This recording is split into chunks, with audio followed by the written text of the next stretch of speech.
Je suis chaque fois frustré, chaque fois que j'amène des délégués qui sont en souffrance, parce que souvent ça arrive, où on demande à tel au ministère, soit à M. Larcher, soit au ministère de chez Larcher ou au ministère de chez Borloo, de recevoir une délégation quand ça se complique. Et là, c'est chaque fois pareil.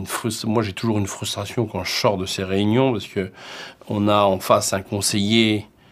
Mais ce qui était vrai à gauche est vrai à droite. Ce qui est vrai à droite est vrai à gauche. Hein. C'est pareil. Hein. On a chaque fois des salariés qui expriment une souffrance, qui expriment leurs problèmes tout simplement. Et des conseillers qui sont, oui, je vais voir. Ok, ça, ok, je vais voir avec un tel. Je vais voir avec un tel. Ouais, ça, je regarde, je vais voir. Merci, au revoir. Et tant que c'est comme ça que ça marche, ça ne pourra jamais marcher. Il faut que les gens soient beaucoup plus proches et que nos énarques soient beaucoup plus proches et des gens et du terrain. Ça, c'est important, ça. Un homme qui parle et est écouté n'est plus ce qu'il était avant. N'est plus ce qu'il était avant. Alors là, on rejoint un des très, très grands problèmes de notre société, c'est le mépris. Car l'État, c'est le mépris. Il est considéré comme le mépris. Je ne dis pas qu'il l'est nécessairement, je ne le dis pas qu'il l'est par essence. Encore qu'il y a quelque chose de l'ancien régime dans l'État républicain. C'est le mépris.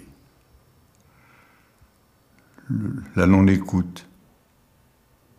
Le fonctionnaire est formé sur l'idée qu'il y a un intérêt général et que son métier, à lui, est de découvrir ce qu'est l'intérêt général. Et une fois qu'il a découvert la bonne réponse, son travail est terminé. Et cette attitude-là conduit le fonctionnaire souvent à mépriser le politique. Parce que le politique, lui, il a pour objet de trouver quelque chose d'applicable et d'acceptable, donc, et qui permette bien sûr sa réélection. Et puisque j'ai travaillé aux finances assez longtemps, il y avait une sorte de mépris du politique qui tenait au fait que le politique faisait des compromis par rapport à une perception de l'intérêt général dans sa pureté, telle que nous le voyons avec conviction dans telle ou telle direction du ministère des Finances. Cela dit, dès que l'on passe du monde protégé de la fonction publique au monde réel, qui n'est pas seulement le monde de l'entreprise, qui est aussi le monde du politique, qui va dans sa circonscription, qui affronte les manifestations, qui affronte le débat, qui affronte toutes ces choses, on voit bien que ce qui est important, c'est pas d'avoir raison, c'est ce qu'on peut faire effectivement appliquer et accepter. Et là, je pense qu'on bascule. Et on l'a dit, la négociation, sous ses différentes formes, est une des façons de rendre acceptables des mouvements. Indépendamment même du mouvement que l'on provoque ou que l'on ne provoque pas chez l'autre, c'est un processus, je dirais presque de digestion aussi, qui transforme, mais qui permet d'assimiler.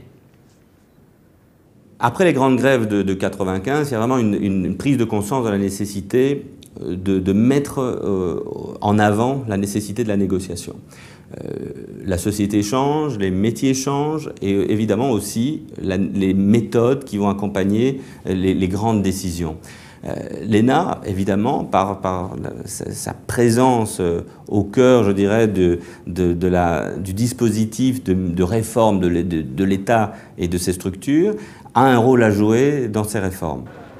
Et donc la direction, à l'époque, nous demande de mettre au point un séminaire dont l'objectif, en gros, c'est d'aider des élèves qui ont de fortes compétences analytiques à être plus performants dans la construction de la décision avec les autres.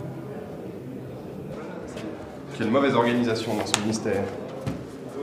Monsieur Bonjour, le médiateur, monsieur le maire. ça fait 20 minutes que nous attendons en bas. 20 minutes. Si seulement ça On se dépendait de déplace, moi. on se déplace au ministère. On vient de Paris.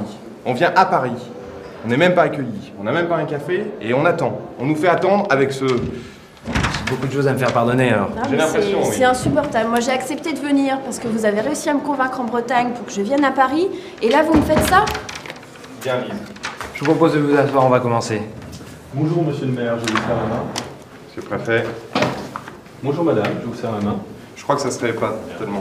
Madame la présidente de l'association des commerçants, monsieur le maire de Saint-Pierric et monsieur le préfet de région. Monsieur le médiateur, je me permets de laisser mon Dis-le, téléphone, Dylan. mais vu la Dis-le, Dylan. situation tendue dans la commune de Saint-Pierric, si jamais il y a un problème, je je vous en prie, préfère mettez-vous que... à l'aise, vraiment, hein, prenez un verre d'eau, faites ce que vous l'entendez. Je crois que la situation de blocage dans laquelle on est aujourd'hui dépend en partie d'un problème de communication. C'est-à-dire qu'aujourd'hui, nous avons dans la commune de Saint-Pierric des commerçants qui sont de bonne foi et qui sont persuadés, parce que c'est une tradition, madame citait ses grands-parents, je crois, Mais oui, qui ouvraient le dimanche. Tout à fait, tout à Quel fait. est le rapport avec le Ça a délai toujours Ça veut dire que- existé. exactement, ça a toujours existé. Je vois Donc, pas pourquoi vous voulez m'en C'est empêcher exactement du ce jour au qu'on lendemain appelle comme ça. une coutume. Une coutume dans laquelle les gens sont persuadés On a d'exercer un l'impression droit. d'être des barbares qui vivent avec Non des mais coutumes. monsieur le médiateur, On est dans- la c'est situation monsieur le de- préfet qui a pris des la décisions dans notre dos. Je veux dire, il a fait un... Vous vous rendez compte qu'il a fait intervenir la gendarmerie pour évacuer des commerçants qui travaillaient. C'est hallucinant. Est-ce que vous voulez créer de l'emploi dans ce pays ou vous voulez faire du chômage? Mais les faits, c'est simple, on est venu me prendre chez moi, on m'a foutu des menottes, on m'a embarqué. Faut vous le dire en quelle langue? Les faits, ils sont simples. C'est établi. Voilà comment on nous traite. C'est établi. Mais ça, c'est encore Paris contre la Bretagne, de toute manière. Vous venez d'où, vous? Vous n'êtes pas de chez nous. on va peut-être- L'autre, il débarque et il nous fait On ça. va peut-être demander Attendez, justement à on monsieur le rêve, préfet on croit d'exposer vraiment sa version rêver. des faits. Mais il n'y a pas besoin de l'entendre. C'est quoi sa version des faits? Il nous balance des flics, des CRS, il vient nous chercher, et c'est ça sa solution? Je crois qu'on a bien entendu votre point de vue, on a bien entendu les faits que vous avez exposés. Maintenant, je vous propose Mais est-ce qu'on pourrait que rentrer- l'autre partie... Est-ce qu'on pourrait rentrer dans les solutions? Non mais écoutez, les faits, on les connaît. Les solutions, c'est à vous. Monsieur- Moi, monsieur- je- Bah, les solutions, c'est Monsieur simple, le vous me laissez médiateur, ouvrir le monsieur le dimanche, ça fait médiateur. 30 ans que je travaille comme ça et que je travaille tous les dimanches. Pourquoi du jour au lendemain, vous venez me faire chier avec vos lois, vos problèmes, vos machins?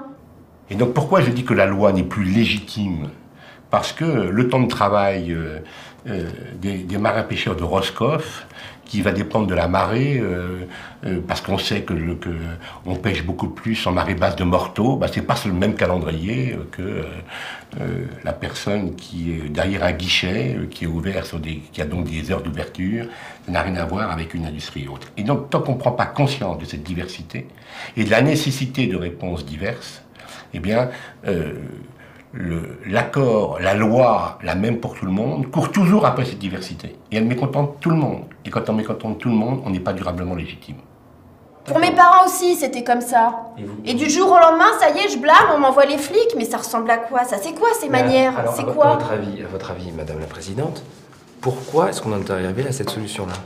Mais je vais vous dire Pourquoi? pourquoi. Parce qu'il y a un préfet rigide qui comprend rien à la réalité locale de Saint-Pierric. Le problème de fond dans ce dossier, c'est quoi? Le problème de fond, c'est que vous n'avez pas la possibilité légale d'ouvrir le dimanche.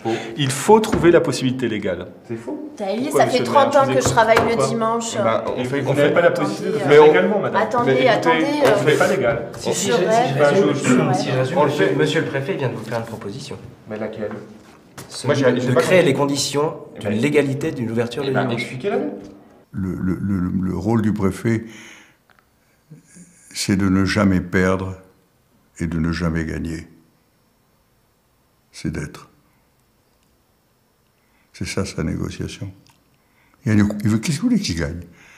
De toute façon, ce ne sont pas les citoyens qui vont le faire préfet d'un département plus important. Et s'il perd, ce n'est pas lui qui perd, c'est l'ordre public qui perd.